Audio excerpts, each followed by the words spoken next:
जय हिंद। नमस्कार दोस्तों, स्वागत है आपका आज फिर से नए प्रैक्टिस सेट 6वें नंबर के प्रैक्टिस सेट में।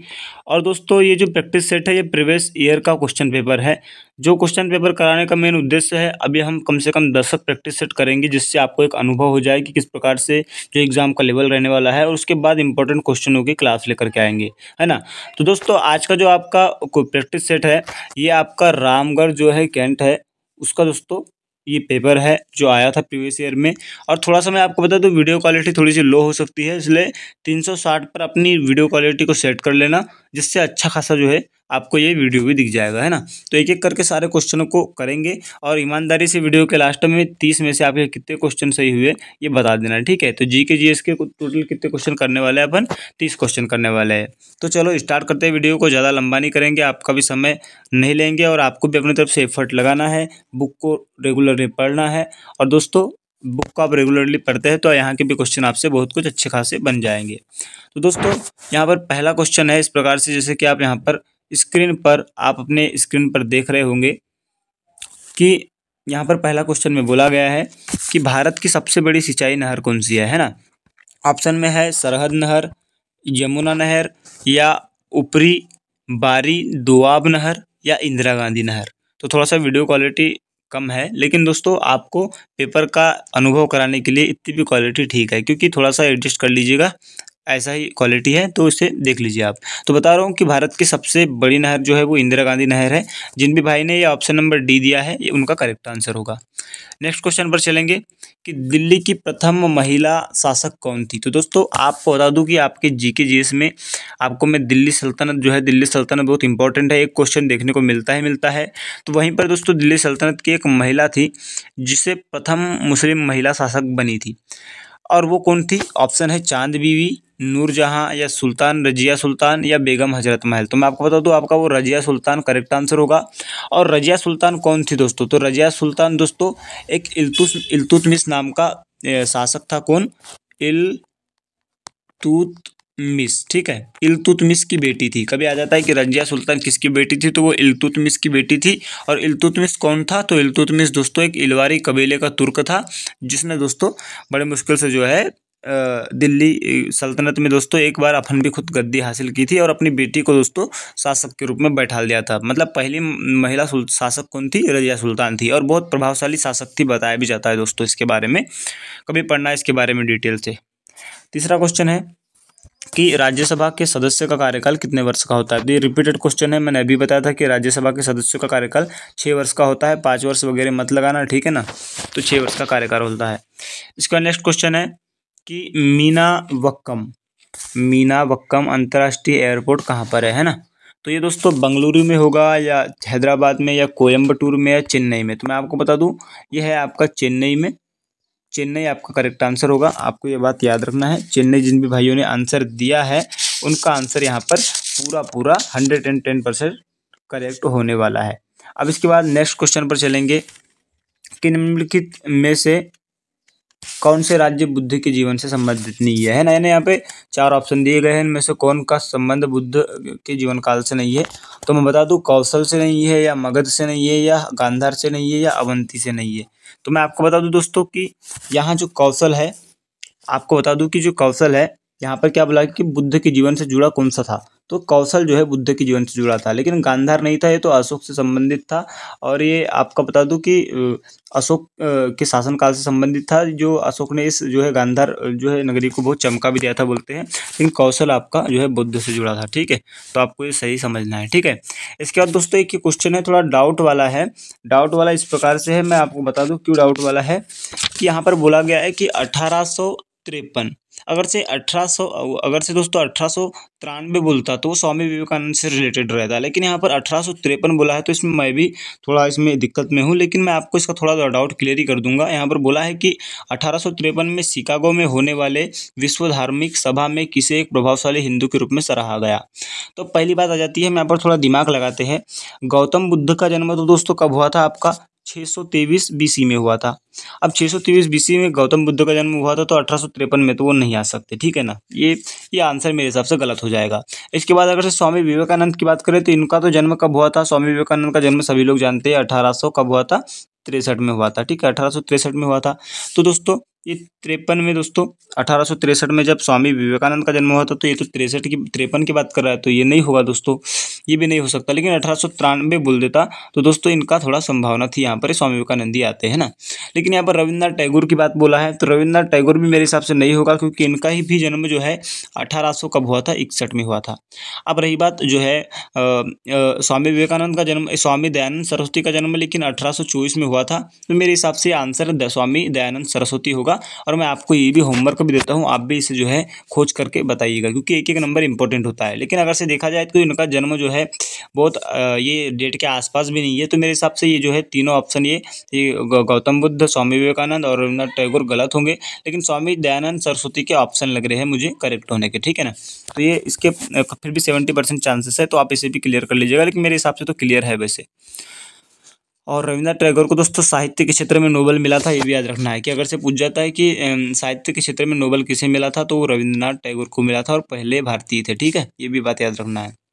नेक्स्ट क्वेश्चन है कि आर्द्रता को पूरी तौर पर ग्रहण करने के पश्चात हवा क्या कहलाती है?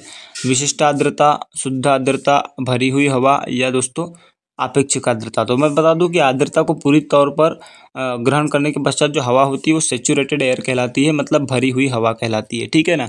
ये आपका आंसर करेक्ट होगा, है ना। तो सैचुरेटेड एयर मतलब भरी हुई हवा। अब नेक्स्ट क्वेश्चन आ जाता है आपका कि निम्नलिखित में से धौलाधर पर्वत की एक मशहूर जनजाति का नाम बताओ। तो वो थारू होंगी, या लोपचा होंगी, या अबोर होंगी, या गड्डी होंगी। तो बता दूं कि धौलाधर जो पर्वतमाला है उसकी एक मशहूर जनजाति है जो गड्डी समझ लीजिएगा आप, गड्डी, ठीक है, ये है। इसके बाद नेक्स्ट क्वेश्चन आ जाता है आपका इस प्रकार से है। नेक्स्ट क्वेश्चन इस प्रकार से आप देख लीजिए स्क्रीन पर दिख रहा होगा कि किस बैंक का मुख्यालय मणिपुर और कर्नाटक में स्थित है। तो बता दूं कि सिंडिकेट बैंक जो है इसका जो दोस्तों जो सिंडिकेट बैंक का जो कार्यालय था, यहाँ पर बोला गया है मुख्यालय, ये सिंडिकेट बैंक का जो है मणिपुर और कर्नाटक में स्थित है। और एक नई बात बता दूं, सिंडिकेट बैंक का भी जो है जिस बैंक में मर्ज हुई उसका नाम क्या है। कभी क्वेश्चन आ जाता है कि सिंडिकेट बैंक जो एक प्रसिद्ध बैंक थी, ये किस बैंक में मर्ज हो गई है। तो ये कैनरा बैंक में जो है मर्ज हो गई है, कैनरा बैंक में, ठीक है, आपको याद रखना है।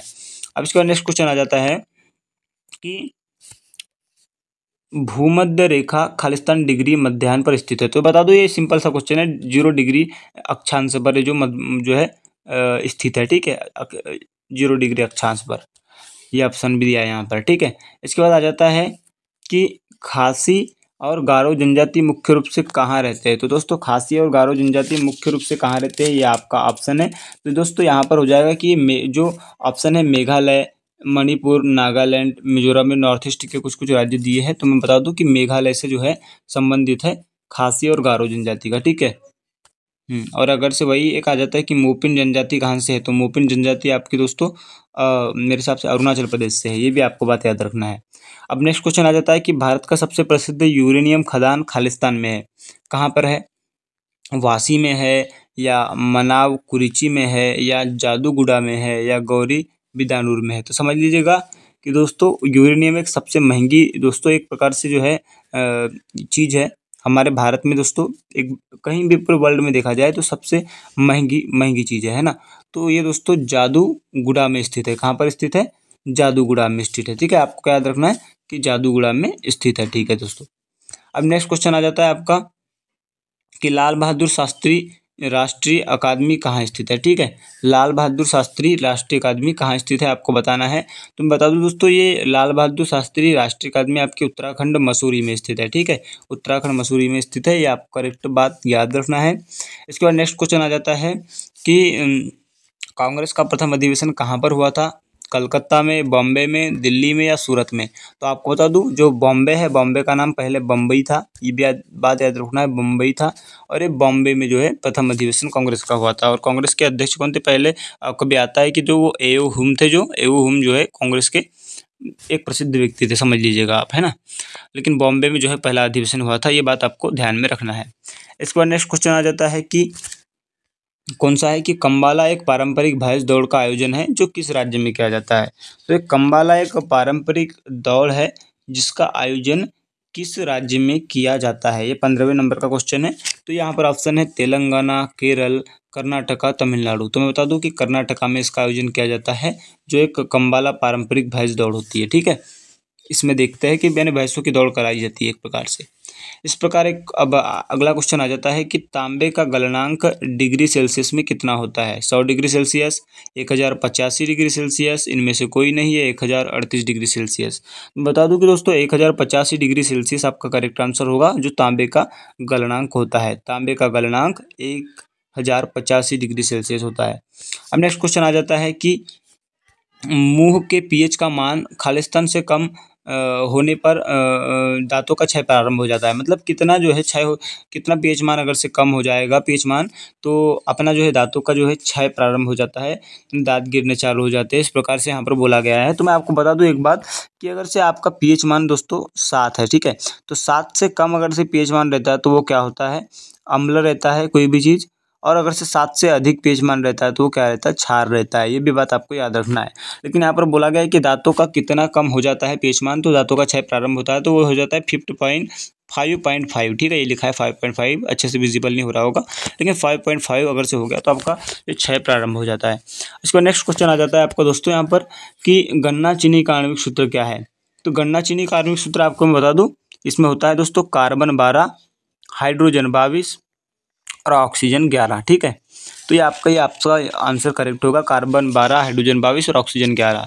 ये आपका यहाँ पर करेक्ट आंसर होगा। इसके बाद नेक्स्ट क्वेश्चन आ जाता है कि कोरोनोग्राफ का प्रयोग खालिस्तान के लिए किया जाता है।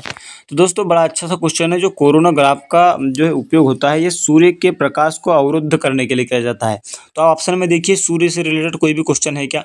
तो सूर्य से रिलेटेड यहाँ पर एक ही ऑप्शन दिया गया है, ये आपका ऑप्शन नंबर डी। तो ये सूर्य के प्रकाश को अवरुद्ध करने के लिए कोरोनोग्राफ का उपयोग किया जाता है। मतलब यहाँ पर आपका आंसर कौन सा होगा? ये हो जाएगा, सूर्य के कोरोन का अवलिग्न करना और तस्वीरें खींचना, ये आपका आंसर होगा। नेक्स्ट क्वेश्चन आ जाता है दोस्तों 20वें नंबर का क्वेश्चन है कि हर्ट्ज किसकी इकाई है? तो हर्ट्ज सभी लोग जानते हैं, आवृत्ति की इकाई कौन होती है? हर्ट्ज होती है। और वही दोस्तों दाब की इकाई क्या होती है? पास्कल होती है। ये भी आपको बात याद रखना है। अब नेक्स्ट क्वेश्चन आ जाता है कि रिवॉल्वर का आविष्कार किसने किया था? बड़ा अच्छा सा क्वेश्चन है, आपको ट्रिक के माध्यम से याद करा दूंगा कि रिवॉल्वर में क्या रहता है दोस्तों? बोल्ट। रिवॉल्वर में क्या लगी रहती है? बोल्ट लगी रहती है। तो उसका दोस्तों आविष्कार कौन करेगा? कोल्ट करेगा, ठीक है। तो सैमुअल कोल्ट, सैमुअल कोल्ट आपका आंसर होगा यहाँ पर। नेक्स्ट क्वेश्चन आ जाता है अगला कि निम्नलिखित में से पहला गणना यंत्र कौन सा है? यानी कौन सा पहला गणना यंत्र है जिसके द्वारा गणना की गई थी? तो वो अबेकस है। अबेकस के द्वारा ही दोस्तों सबसे पहले जो है गणना की गई थी। जो भी भाइयों ने अपने मन में सोचा है अबेकस, तो अबेकस आपका करेक्ट आंसर होगा। अबेकस के द्वारा ही जो है सबसे पहले ये गणना यंत्र के रूप में इसका उपयोग किया गया, ठीक है। आपको अपने माइंड में सबसे पहले जैसे क्वेश्चन आप देखते हैं ना, तो आपको अपने माइंड में देख लेना है कि क्या मैंने क्वेश्चन का आंसर दिया था, क्या सही है या गलत है ना। ये आपको बात यहाँ पर याद रखना है, ठीक है। अभी तो हम जो है प्रैक्टिस सेट कर रहे हैं। प्रैक्टिस सेट के माध्यम से हमको पूरा समझ में आ जाएगा कि क्या पूछा जाता है आर्मी अग्निवीर में। और उसके बाद दोस्तों जैसे ही हमारे 10 प्रैक्टिस सेट कंप्लीट हो जाएंगे, हम इंपॉर्टेंट क्लास लेकर के आएंगे जहां से क्वेश्चन बनता ही बनता है। मतलब एक क्लास ऐसी लेकर आएंगे कि जहां से एक क्वेश्चन बनेगा ही बनेगा, ठीक है। उसी प्रकार की क्लास सिलेक्ट करेंगे अपन, और कभी कभार जो है प्रैक्टिस सेट भी करते रहेंगे, ठीक है। लेकिन अपना जोर रहेगा कि जहां से क्वेश्चन पूछा जाता है उसको कवर करना 10 प्रैक्टिस सेट के बाद। और मैथ के लिए भी बोल रहे थे भाई, और रीजनिंग के लिए भी बोल रहे थे, तो मैथ और रीजनिंग पर भी दोस्तों इनको अपन कवर करेंगे बाद में। लेकिन अभी थोड़ा सा इसको कंप्लीट कर लेते हैं, उसके बाद मैथ और रीजनिंग को भी कवर करेंगे और उसके प्रैक्टिस सेट भी कराएंगे। तो आपको लोड लेने की जरूरत नहीं है। और रीजनिंग की बात की जाए तो रीजनिंग में आपके 5 चैप्टर आते हैं, इधर उधर से 5 क्वेश्चन भी आते हैं और 5 चैप्टर भी आते हैं। जिसमें से पहला तो आ जाता है आपका एनोलॉजी, दूसरा आ जाता है आपका कोडिंग डिकोडिंग, तीसरा आ जाता है आपका दोस्तों क्या नंबर सीरीज और लेटर सीरीज, और चौथा आ जाता है आपका डायरेक्शन, और पांचवा क्या आ जाता है आपका ब्लड रिलेशन। तो इनको अपन 5 दिन में कवर कर लेंगे। सिंपल क्वेश्चन बनते हैं, आप झटके में उड़ा दोगे, है ना, लोड नहीं लेने का ज़्यादा। अब अगला क्वेश्चन आ जाता है कि वायु गतिशास्त्र से क्या समझते हो? वायु गतिशास्त्र से आप क्या समझते हो, यहाँ पर बोला गया है। तो बता दूं कि वायु गतिशास्त्र वह होता है, यहाँ पर देखिए नाम से ही समझ में आ रहा है भाई। यहाँ पर तो ये बोला गया है इनमें से कोई नहीं, तो इनमें से कोई नहीं वाला तो ऑप्शन होगा ही नहीं। शरीर का दर्द, तो भाई साहब वायु से कोई शरीर का दर्द से रिलेशन कोई नहीं है। कॉमन सेंस भी लगाओ थोड़ा सा तो आपका आंसर आ जाएगा, है ना। यह जनन अंगों का विज्ञान है। तो वायु गतिशास्त्र भाई जनन अंगों का विज्ञान हो ही नहीं सकता। वायु गतिशास्त्र वायु से हवा सीधा, तो ये आंसर आ गया आपका। यह हवा या गैस के प्रभाव में होने वाली हलचल का विज्ञान है। मतलब हवा या गैस में के प्रवाह में होने वाली हलचल को दर्शाता है भैया वायु गति शास्त्र। ठीक है, नेक्स्ट क्वेश्चन आ जाता है आपका 24वें नंबर का कि निम्नलिखित में से किसे कृत्रिम बुद्धि का जनक कहा जाता है। तो भाई बड़ा अच्छा सा क्वेश्चन है। कृत्रिम बुद्धि का जनक जॉन मैककार्थी को कहा जाता है। किसे कहा जाता है? जॉन मैककार्थी को कहा जाता है। ये आपको बात याद रखना है। जॉन मैककार्थी कृत्रिम बुद्धि के जनक के रूप में जाने जाते हैं। इसके बाद नेक्स्ट क्वेश्चन आ जाता है कौन सा कि प्रकाश संश्लेषण खालिस्तान में अधिकतम होता है। भाई साहब प्रकाश संश्लेषण सबसे अधिक किस में होता है? तो मैं बता दूं कि लाल रंग में सबसे अधिक होता है, ये आपका आंसर होगा। और सबसे कम अगर से पूछ ले तो वो हरे रंग में होता है। यानी भैया अधिक की बात है, यानी दोस्तों किसकी अधिक की बात है तो वो हो जाएगा आपका रेड, और दोस्तों कम की बात है तो वो हो जाएगा आपका ग्रीन। ठीक है, यानी हरा। नेक्स्ट क्वेश्चन आ जाता है कि टेरिस्टेरियल दूरी मापने की कौन सी सही इकाई है। दोस्तों बता दो दूरी का आपका टेरिस्टेरियल दूरी मापने की सही इकाई प्रकाश वर्ष होती है। और दोस्तों ये प्रकाश वर्ष के द्वारा ही जो है टेरिस्टेरियल दूरी मापी जाती है। अब नेक्स्ट क्वेश्चन आ जाता है कि प्राथमिक ईंधन कौन सा है। तो दोस्तों सभी लोग जानते हैं प्राथमिक ईंधन जब कुछ नहीं था तब कोयले का उपयोग किया जाता था, और अभी भी कुछ लोग करते हैं, लेकिन प्राथमिक ईंधन के रूप में कोयला का ही दोस्तों यूज़ किया जाता था। अब नेक्स्ट क्वेश्चन आ जाता है कि अधिक ऊंचाई वाले क्षेत्र में किस कारण नाक से खून निकलने लगता है। तो मैं आपको बता दूं दोस्तों, जब आप अधिक ऊंचाई पर जाते हैं दोस्तों, अधिक ऊंचाई पर क्या करते हैं आपका वायुमंडलीय दाब के कारण जो है आपको ये सब प्रॉब्लम देखने को मिलती है, आपके नाक से खून निकलने लगता है। इसका कारण मतलब ये होता है कि वायुमंडलीय दाब से आपका जो रक्तचाप होता है वो वायुमंडलीय दाब से अधिक होता है ना, वायुमंडलीय दाब से अधिक हो जाता है। अधिक ऊंचाई पर आप जाते हैं तो आपका जो रक्तचाप होता है वो वायुमंडलीय दाब से अधिक हो जाता है, जिसके कारण दोस्तों ये ऐसी स्थिति बनती है। तो मतलब जो है आपका रक्तचाप जो है वायुमंडलीय दाब से अधिक हो गया, इसका कारण मतलब सीधा है कि जो है वहाँ पर क्या होना चाहिए दोस्तों, वहाँ पर निम्न वायुमंडलीय दाब होना चाहिए। ठीक है, यानी अधिक ऊंचाई पर किस कारण से होता है, यानी दोस्तों निम्न वायुमंडलीय दाब होता है, जिसके कारण ऐसा होता है। अगर से दोस्तों आपका रक्तचाप अधिक नहीं होता उससे वहाँ के वायुमंडलीय दाब से, तो आपका स्वाभाविक सी बात है नाक से खून नहीं निकलता। लेकिन सीधी बात है कि वहाँ पर जो है वहाँ का जो वायुमंडलीय दाब होता है उससे आपका रक्तचाप ज़्यादा अधिक हो जाता है। तो मतलब वहाँ पर जो है निम्न वायुमंडलीय दाब होने के कारण अधिक ऊंचाई पर आपके नाक से खून निकलना चालू हो जाता है। इसके बाद दोस्तों वनस्पति विज्ञान का अध्ययन क्या है। तो ये बता दो कि वनस्पति विज्ञान का अध्ययन क्या कहलाता है। पक्षियों का अध्ययन कहलाता है, जानवरों का जीवन कहलाता है, या मानव जीवन कहलाता है, या पौधों का जीवन कहलाता है। ये आपके लिए होमवर्क है भाई, है ना। बहुत सिंपल सा क्वेश्चन है, कॉमन सेंस का क्वेश्चन है। आप इसे कमेंट में जरूर बताना कि वनस्पति विज्ञान का अध्ययन क्या कहलाता है, यानी किससे संबंधित है। ये ऑप्शन भी आपको दिख गया होगा यहाँ पर। अब इसके बाद नेक्स्ट क्वेश्चन है, वो नेक्स्ट क्वेश्चन इस प्रकार से कि इनमें से कौन सा रक्त संचार में सहायक होती है। तो मैं बता दूं कि जो आपका रक्त संचार में सहायक होती है वो रक्त विबाणु होती है, या मोनोसाइट्स होती है, या इनमें से कोई नहीं, या सफ़ेद रक्त कोशिका होती है। तो दोस्तों बता दूं आपको लाइफोसाइट्स जो होती है आपकी, मतलब जिसे सफ़ेद रक्त कोशिका भी कहते हैं, ये सफ़ेद रक्त कोशिका जो है आपका यहाँ पर करेक्ट आंसर होगा। यानी जो ये लाइफोसाइट्स है, लाइफोसाइट्स आपका करेक्ट आंसर होगा, जिसे सफ़ेद रक्त कोशिका कहते हैं। तो ये हो जाएगा जो रक्त संचार में आपकी सहायक होती है, सफ़ेद रक्त कोशिका होती है। ठीक है, तो इतने हो गया आपके 30 क्वेश्चन कंप्लीट हुए यहाँ पर, और 30 क्वेश्चन कंप्लीट हुए। और ये जो आपका कहाँ का था, रामगढ़ कैंट का था क्वेश्चन आपका पेपर, और यहाँ पर 30 क्वेश्चन हमने किए। आपका ईमानदारी पूर्वक बताइएगा कितना स्कोर हुआ। और दोस्तों आज का थोड़ा पेपर टफ भी था, और दोस्तों टफ पेपर इसलिए था क्योंकि आपको ये भी दिखाना जरूरी है कि आर्मी अग्निवीर का पेपर सरल भी आता है तो कठिन भी आता है ना, ये बात है। तो ये इसको कठिन नहीं बोलेंगे, इसे थोड़ा सा कॉमन सेंस से पढ़ने की जरूरत है इन टॉपिकों को, जो कि हम 10 प्रैक्टिस सेटों के बाद एक एक टॉपिक को कवर करेंगे, और आपका 100% अच्छा खासा स्कोर हो जाएगा। तो दोस्तों जल्दी मिलेंगे नए वीडियो में, तब तक के लिए आप अपना ख्याल रखें, अपने परिवार का ख्याल रखें। और मैं दोस्तों जीके जीएस में कौन कौन से टॉपिक इंपॉर्टेंट है, क्या क्या पढ़ना पड़ता है, ये इसके लिए एक वीडियो जल्दी ही लाने वाला हूँ। और आप किन किन राज्य से है और कौन से ट्रेड के लिए अप्लाई किया है ये भी कमेंट में बताना। जय हिंद, जय भारत।